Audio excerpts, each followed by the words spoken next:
सदगुरु कबीर जब अपने बचपना अवस्था में रहा जैसा संतों ने विद्वानों ने लिखा है, उनके गुरु उस समय बहुत प्रसिद्ध संत थे, एक वैष्णव संत। उस संत का नाम था स्वामी रामानंद। क्या नाम था? स्वामी रामानंद। स्वामी रामानंद ब्राह्मणवादी संत थे। ब्राह्मणवाद समझते हैं? पंडित जी कौन कौन बुलाते हैं घर में? सत्यनारायण व्रत कथा कराने और क्या क्या, शादी श्राद्ध संपीड़न कराते हैं ना, जो मुक्ति आप लोगों को दिला देता है 1-2 घंटे में। तो मैं मूल बात कह रहा हूं, तो वो छुआछूत मानते थे। कौन छुआछूत मानते थे? स्वामी रामानंद। उनके जो वैष्णव संत थे, बहुत प्रसिद्ध था संत थे। तो पता चला सदगुरु कबीर को कि स्वामी रामानंद के आश्रम गए तो इनको जुलाहा समझ करके, नीची जाति का समझ करके इनको दीक्षा नहीं दे रहे थे। जब दीक्षा नहीं दिया तो इनको बड़ा खला, आखिर ऐसा क्यों? इनके मन में प्रश्न हुआ कि मेरे भी हाथ है, मेरे भी पैर है, मेरे भी नाक है, जैसे उनका है वैसे मेरा है, मैं छूत किस नाते? इसके मन में विचार कौन है?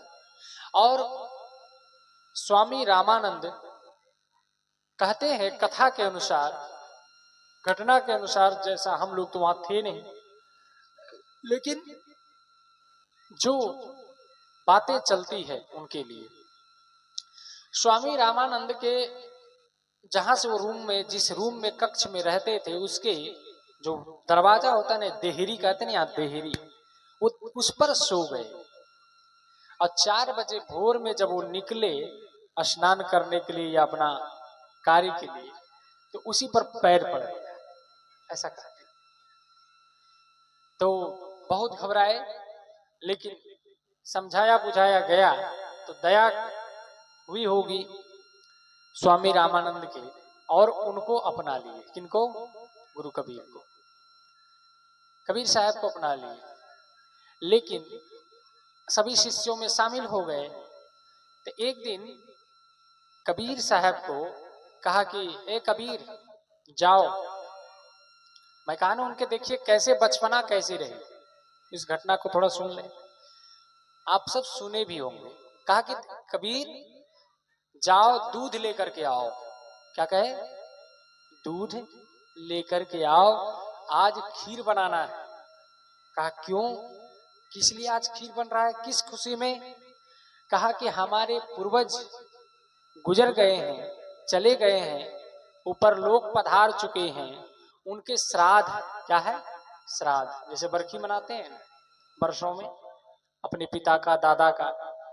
तो कहे पूर्वजों का श्राद्ध मनाना है, इसीलिए दूध ले आओ। अच्छा, वो मर गए और उसके लिए खीर बनाए गए। इनके मन में प्रश्न होना शुरू हो गया, क्या मरे हुए आदमी खीर खाएंगे? खाएंगे ना, मरे हुए आदमी खीर खाएंगे। हम लोग जब वो श्राद्ध संपिंडी करते हैं तो क्या करते हैं आप लोग, याद है?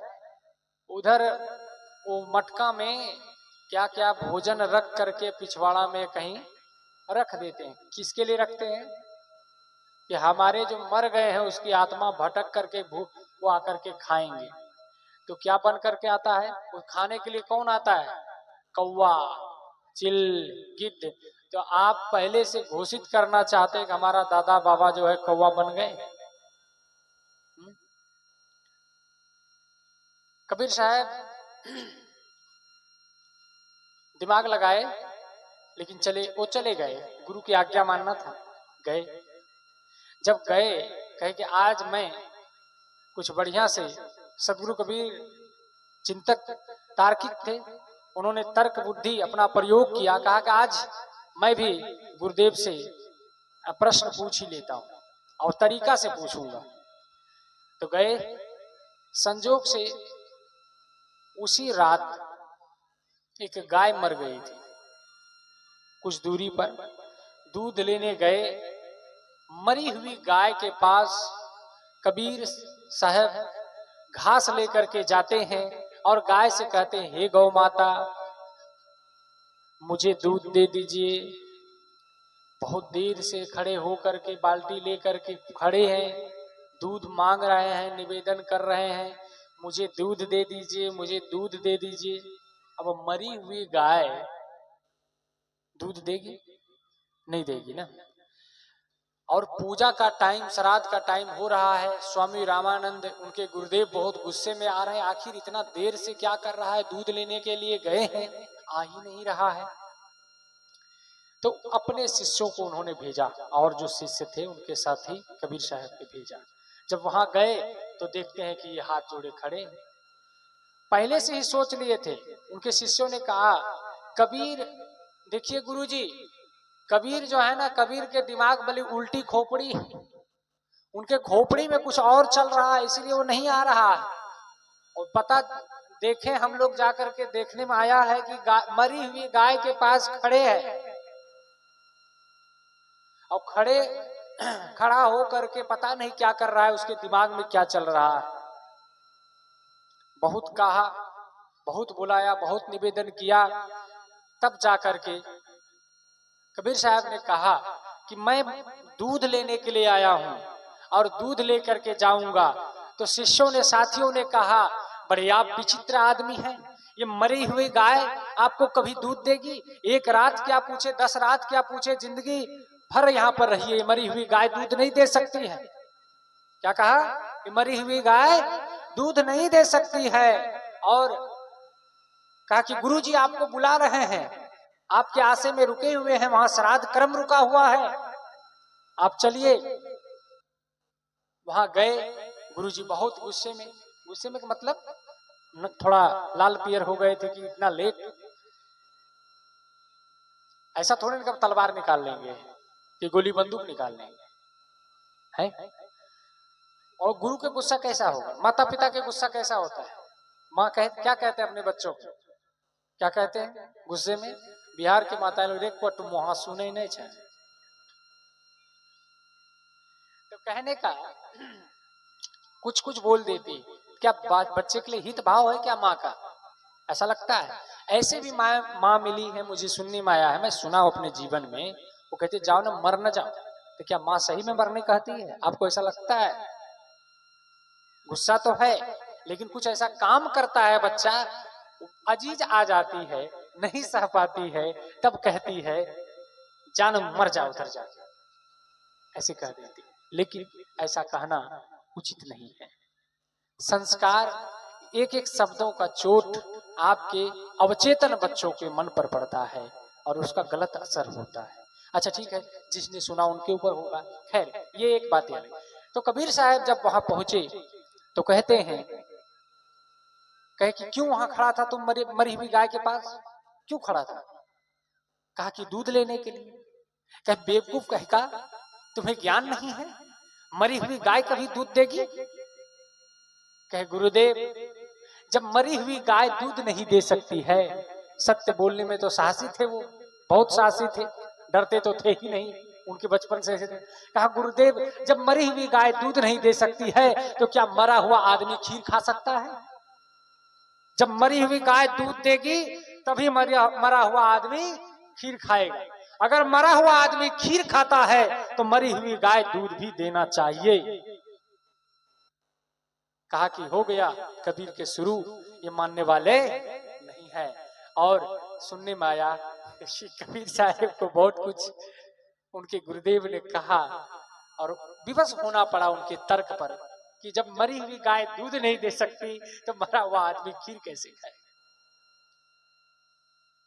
तो ऐसे वो तार्किक थे और ऐसे क्रांतिकारी युग दृष्टा संत सम्राट सतगुरु कबीर के विचारों के लिए हम सब यहाँ बैठे हैं। जो बन सकेगा मैं सेवा करूंगा। गुरुदेव कबीर घूमते घूमते गुजरात पहुंचे। कहां पहुंचे? गुजरात भ्रमण करते हुए। ये साखी जो मैंने कहा है, जो तू चाहे मुझको छाड़ सकल की आस, अब मुझी ऐसा हो रहो सब सुख तेरे पास, इसकी कहानी ये है कि गुरुदेव कबीर, सदगुरु कबीर भ्रमण करते करते गुजरात पहुंचते हैं। और गुजरात जब भ्रमण में रहते रहते एक जगह पहुंचते हैं, 2 महीना एक ही घर में निवास होता है, मतलब उनका निवास स्थान देते हैं और वहीं से आसपास प्रचार प्रसार करते हैं अपने ज्ञान का, विज्ञान का, अपने विचारों को फैलाते हैं। अब ये बताइए, जब 2-4 दिन आपके घर में जिनसे आपका प्रेम भाव हो, जिनके लिए श्रद्धा हो, 2-4 दिन ही हम लोग अपने लिए देखते हैं, हम अपने को क्या कहें, लेकिन एक हम लोग अपने लिए देखते हैं। 2-4 दिन किसी के घरों में जब रह लेते हैं और जब जाते हैं तो बेटी के तरह आंसू बहा करके कई लोग विदाई करते हैं और कहते हैं हमरे बाबा वो क्या क्या गाने लगते हैं, विदाई गीत गाते हैं। और 2-2 महीने उनके घर में रहे सदगुरु कबीर। जब रहे तो एक जगह तो रहते नहीं। गुरुदेव ने कहा वो कौन थे जिसके घर में रुके? उसका नाम था तत्वा और जीवा। क्या नाम था? तत्वा और जीवा, 2 ब्राह्मण बंधु थे, उसी के घर में रुके थे और सदगुरु कबीर के शरणागति को उन्होंने अपनाया, उनके विचारों को ग्रहण किया, अपने जीवन को सुखी बनाया। उनके ज्ञान को सुनकर इतने प्रभावित हुए, उनके हृदय इतना गदगद हो गया, तत्वा और जीवा दोनों भाइयों का, दोनों मगन हो गए और 2 महीने अपने घर से जाने ही नहीं देते थे। लेकिन कहा देखो मैं एक जगह नहीं रुक सकता, बहुत कहा लेकिन वो मानते ही नहीं थे। एक दिन कहा नहीं अब तो नहीं रुक पाऊंगा, मुझे जाना पड़ेगा। और बनारस बहुत दिन हो गए और वहां मुझे चलना पड़ेगा, बहुत वहां कुछ और भी कार्य हैं, मुझे जो अपने उद्देश्य है, जिस राह में मैं हूं वो मुझे करना है, लोक मंगल कार्य। कुछ ऐसी बातें थी, वैष्णव और शायद कुछ ऐसे पंथ पंथाई में लड़ाई झगड़े हो गए थे, उस मीटिंग में उसको बुलाया जा रहा था बहुत। तो ऐसे ही कुछ बातें थी जहां तक मुझे अभी याद आ रहा है। तो गुरुदेव ने कहा कि मैं अब चलूंगा। तो तत्वा जीवा पैर पकड़ करके खूब रोने लगे, इतना रोने लगे कि आंसू से पैर भीग गए, बहुत रोने लगे, पैर छोड़े ही नहीं, अब ऐसे लगाओ। इसीलिए गुरु कबीर ने कहा, क्या कहा? ऐसी प्रीति गुरु से जैसे कुटुंब से होए, कहीं कबीर तादास का पला न पकड़े कोई। जैसे रिश्ते कुटुंब के लिए प्रीति होती है ना, मेरा ये, मेरा भैया, मेरा बाबू, मेरा बहनोई, क्या क्या नाम जो भी ले ले, समधी समझन, तो जैसी प्रीति कुटुंब की तैसी गुरु से होए, कहीं कबीर दास का पला न पकड़े कोई। और भी कहा है, गुरुदेव ने ही कहा है, आवत संत न हर्षिया, जावत दिया न रोए, कहाँ ही कबीरता दास का मुक्ति कहां से हो। अगर संत आए घर में तो आपके हृदय गदगद ना हो गया, मगन ना हो गया, तो फिर क्या? आपके घर में संत आए, आपके गांव में संत आए, आपके मन में खुशियां नहीं, उल्लास नहीं हुई, तो फिर कैसे भक्त हैं हम? इसलिए कहते हैं आवत संत न हर्ष, हर्ष मतलब खुशी, और जावत दिया न रोई, जाने के समय प्रेम के आंसू नहीं बहा, तो मुक्ति कहां से हो? मुक्ति कैसे होगी? क्योंकि प्रेम अगर संत से नहीं होगा तो स्वाभाविक है कि आपको संसार से होगा, इस देह से होगा, झूठ संसार से होगा, झूठ देह से होगा। देह से होने का मतलब ही है कि पूरा संसार वासना, काम, क्रोध, लोभ आना ही है। खैर, तो तत्वा जीवा जब बहुत रोने लगे पैर पकड़ करके, तो गुरुदेव कबीर ने कहा